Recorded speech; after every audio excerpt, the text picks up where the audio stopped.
Assalamualaikum warahmatullahi wabarakatuh. Selamat datang kembali teman-teman semuanya.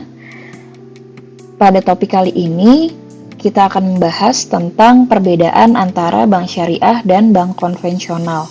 Jadi, Indonesia itu merupakan salah satu negara yang menganut dual banking system.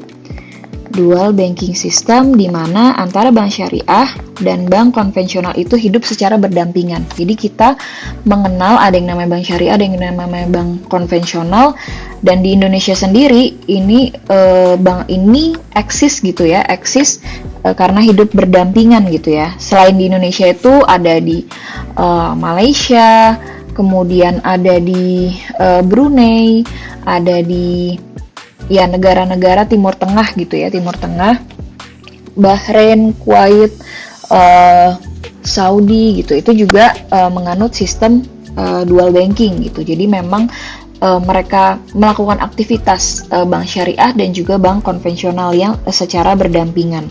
Nah, di sini saya akan bahas perbedaan mendasar gitu ya, berdasarkan poin-poin yang nanti akan saya jabarkan antara bank syariah dengan bank konvensional. Untuk lebih jelasnya, langsung saja kita masuk ke slide selanjutnya. Nah, untuk penjabaran poin-poin yang akan saya jelaskan di sini, perbedaannya dimulai dari aspek legal gitu ya, aspek legalitasnya, kemudian struktur organisasi, usaha-usaha apa saja yang akan dibiayai gitu ya untuk bank syariah, kemudian perbandingan antara bank syariah dan bank konvensional. Nah, untuk yang pertama itu adalah aspek legalnya. Jadi, bank syariah itu punya rukun ya, di mana rukun tersebut harus dijalankan, harus dilaksanakan apabila ada salah satu poin di dalam rukun tersebut yang tidak ada gitu ya, tidak tersedia. Nah, ini tidak bisa dilakukan gitu ya, akad bank syariahnya gitu. Jadi di sini dari rukun bank syariah itu harus ada penjual, pembeli, kemudian ada barangnya, ada harganya, dan ada akadnya atau ijab qabulnya istilahnya. Ini yang memang mengikat suatu kontrak ya kalau kita mau melakukan baik itu kegiatan dari bank syariah, harus ada akad yang jelas. Nah, kemudian dari syaratnya ya, syarat dan ketentuannya, barang atau jasa yang kita transaksikan itu harus halal, kemudian harganya juga ditetapkan dengan jelas, barang transaksi harus sepenuhnya dalam kepemilikan. Jadi, kalau posisinya itu bukan sebagai posisi kita bukan sebagai pemilik, itu tidak sah gitu, karena asasnya adalah memang barang yang akan kita perjualbelikan itu adalah kepemilikan kita gitu, berdasarkan kepemilikan. Nah, kemudian selanjutnya adalah dari struktur organisasi. Jadi, di bank syariah itu ada beberapa struktur organisasi yang memang tidak dimiliki oleh bank konvensional gitu. Ya, kita kan punya, kalau secara umum ya, kita punya dewan direksi, dewan komisaris gitu, yang memang melakukan fungsi dan tugasnya masing-masing gitu ya, sesuai ketentuan atau standar tata kelola sebuah perusahaan yang secara spesifik perusahaan perbankan gitu. Tapi kalau di bank syariah itu ada struktur organisasi tambahan yang memang tugasnya itu untuk melakukan pengawasan terkait dari peraturan-peraturan maupun prinsip-prinsip syariah. Ada yang pertama namanya itu adalah Dewan Pengawas Syariah. Jadi bank syariah itu dari struktur organisasinya itu kalau kita lihat ada yang namanya DPS gitu ya. Jadi nanti kelihatan kalau kita lihat struktur organisasi, selain ada dewan komisaris, dewan direksi, itu ada yang namanya Dewan Pengawas Syariah yang tugasnya itu untuk mengawasi operasional bank dan produk-produknya agar sesuai dengan prinsip syariah. Jadi gampangnya gini, misalkan bank syariah itu mau meluncurkan produk baru gitu ya. Nah, ini kan harus ketika launching gitu ya, harus memang sudah persetujuan dari top manajemen ya, tadi kayak dewan direksi, dewan komisaris, dan juga dari dewan pengawas syariah gitu.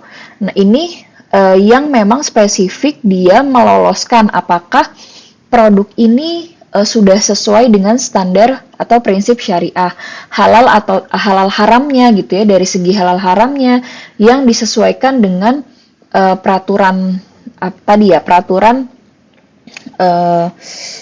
Islamic Finance secara global gitu, institusi keuangan Islam secara global gitu.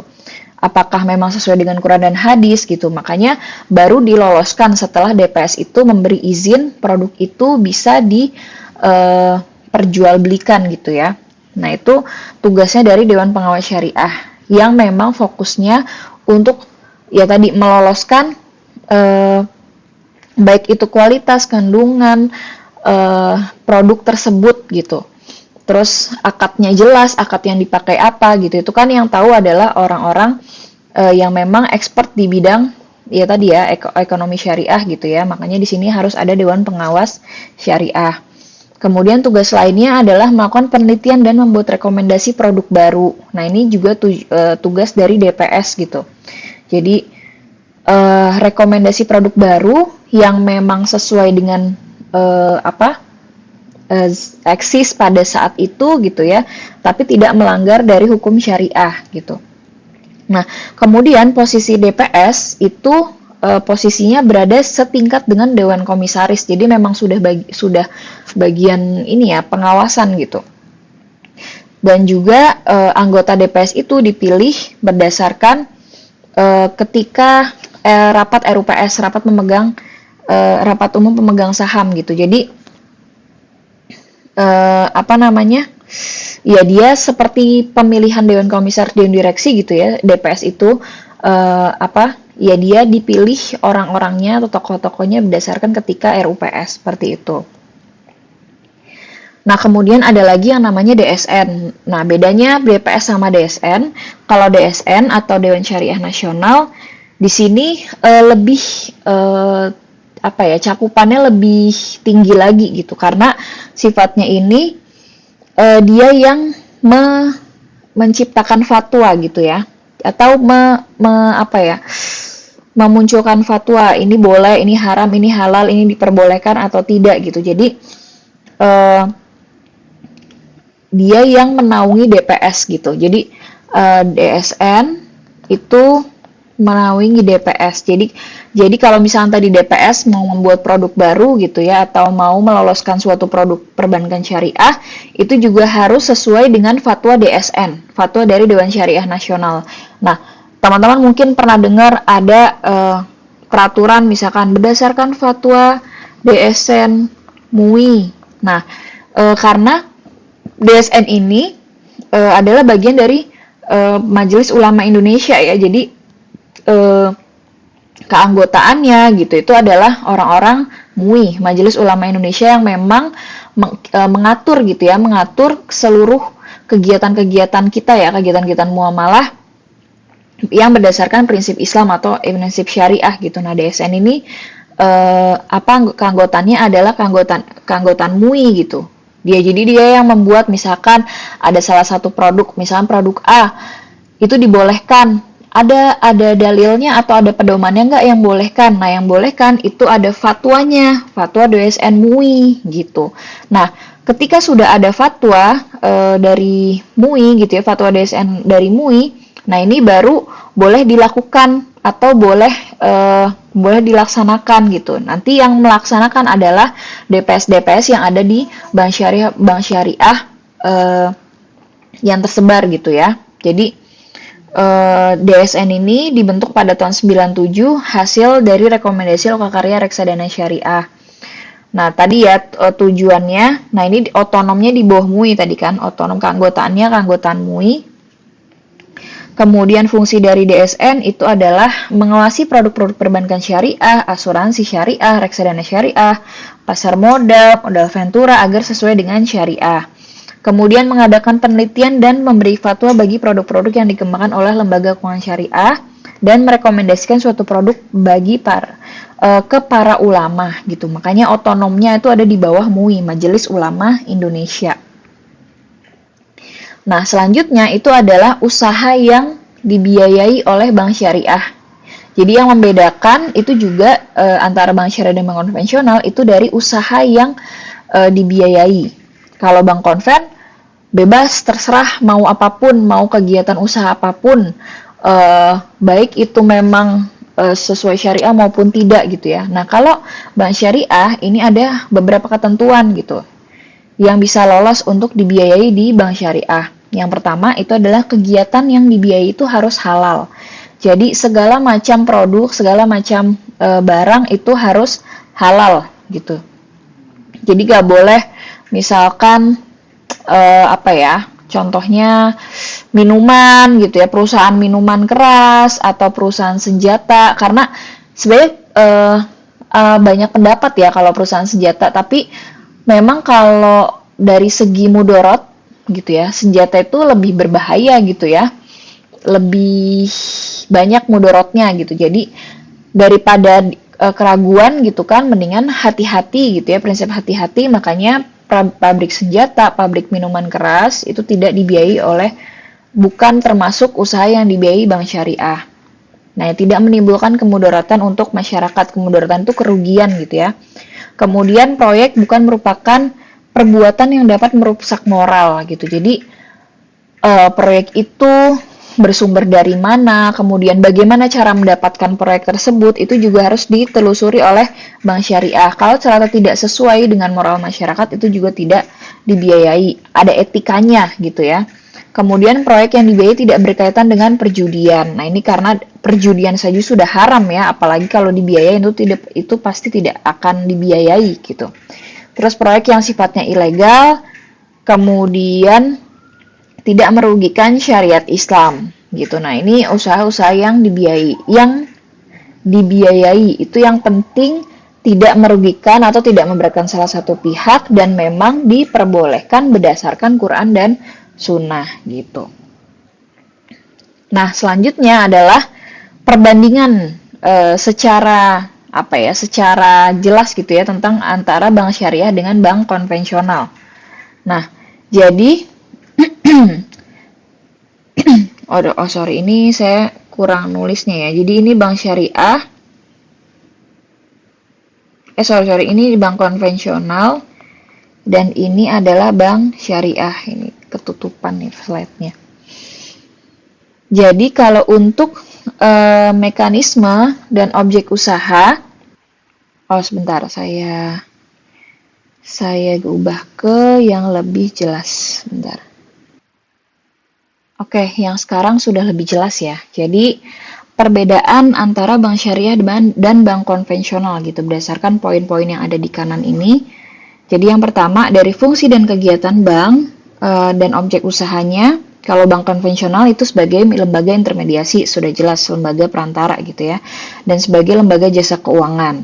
Nah, kalau bank syariah itu sebagai intermediasi, manajer investasi, investor, sosial, jasa keuangan, karena di dalamnya tadi ya tidak hanya kegiatan secara perdagangan atau ekonomi, tapi juga ada kegiatan sosial di sana. Contohnya misalkan ada dana zakat, infak, sodako, kemudian ada dana wakaf gitu, itu termasuk dalam peran dari bank syariah gitu ya sebagai perantara kegiatan-kegiatan sosial tersebut. Nah, kemudian berdasarkan prinsip dasar operasinya, kalau bank syariah itu ya dia tidak anti riba dan tidak anti maisir, jadi ya udah bebas aja gitu. Yang penting juga bisa menguntungkan pihak bank gitu ya. Nah, kalau bank syariah itu anti riba dan anti maisir, jadi sangat-sangat diharamkan riba dan maisir. Maisir itu perjudian ya. Nah, kemudian dari prioritas pelayanannya, kalau bank konvensional itu bebas nilai, jadi prinsipnya materialistis, uang sebagai komoditas itu diperbolehkan dan juga ada bunga ya sebagai keuntungannya. Nah, kalau di bank syariah tidak bebas nilai karena berdasarkan prinsip syariah, uang itu dijadikan sebagai alat tukar gitu ya, bukan komoditas, dan keuntungannya itu berupa bagi hasil gitu yang berasal dari jual beli dan sewa. Jadi ada nisbah bagi hasilnya gitu. nisbah bagi hasil, misalkan dari pihak nasabah itu 70, dari pihak bank 30 gitu. Jadi ada nisbah bagi hasilnya yang sudah ditentukan, atau itu 40-60 atau 50-50 gitu. Nah, orientasinya kalau bank konvensional itu untuk kepentingan pribadi, pokoknya sebagai nasabah kalau sudah terpenuhi keinginannya ya sudah gitu. Tapi kalau bank syariah itu juga ada unsur kepentingan publiknya gitu. Tadi ya tidak merugikan masyarakat juga gitu ya. Tidak semua pihak itu diuntungkan lah istilahnya gitu. Terus bentuknya berupa keuntungan kalau bank syariah itu untuk tujuan kemaslahatan gitu ya, sosial ekonomi gitu, kemaslahatan umat juga gitu. Kemudian evaluasi nasabahnya itu ada bank komersial, bank pembangunan, bank universal gitu. Terus hubungan nasabahnya itu ya pokoknya hanya sebatas adanya kepastian pengembalian pokok dan kewajiban pembayaran bunga gitu. Nah, kalau bank syariah itu lebih hati-hati karena risk sharing ya. Kalau bank syariah itu partisipasi dalam pembagian resiko gitu. Jadi menanggung resiko, menanggung keuntungan juga. Jadi kalau rugi ya dibagi, kalau untung dibagi untung, rugi ya dibagi rugi sama rata gitu. Terus sumber likuiditas jangka pendek hanya terbatas sebagai debitur dan kreditor. Nah, kalau bank syariah memang untuk sebagai mitra usaha ya. Jadi terus silaturahmi gitulah istilahnya. Terus pinjaman yang diberikan itu ada pasar uang gitu ya. Terus kalau yang bank syariah terbatas sesuai dengan akadnya, akad yang sudah disepakati, sesuai akad yang disepakati dan yang berlaku gitu ya. Terus lembaga penyelesaian sengketa itu komersial dan non komersial dan juga berorientasi hanya untuk laba gitu. Terus kalau komersial dan komersial itu berorientasi pada laba dan nirlaba. Terus resiko usahanya itu melalui pengadilan maupun arbitrase. Kalau bank syariah kalau terjadi masalah atau ada resiko gitu ya, baik itu itu ditangani oleh pengadilan, badan arbitrase dan Dewan Syariah Nasional gitu. Jadi ada ikut andil juga DSN di sini gitu. Nah, kemudian struktur organisasi pengawasnya tidak terkait langsung dengan debitur, resiko debitur tidak terkait langsung dengan bank. Kemudian kalau di bank syariah secara bersama-sama ya dihadapi gitu ya resikonya, baik itu antara nasabah, antara bank gitu dan juga pihak-pihak yang berkaitan gitu ya. Dan juga investasinya itu dewan komisaris saja di bank konvensional, sedangkan di bank syariah itu ada dewan komisaris, dewan pengawas syariah dan dewan syariah nasional.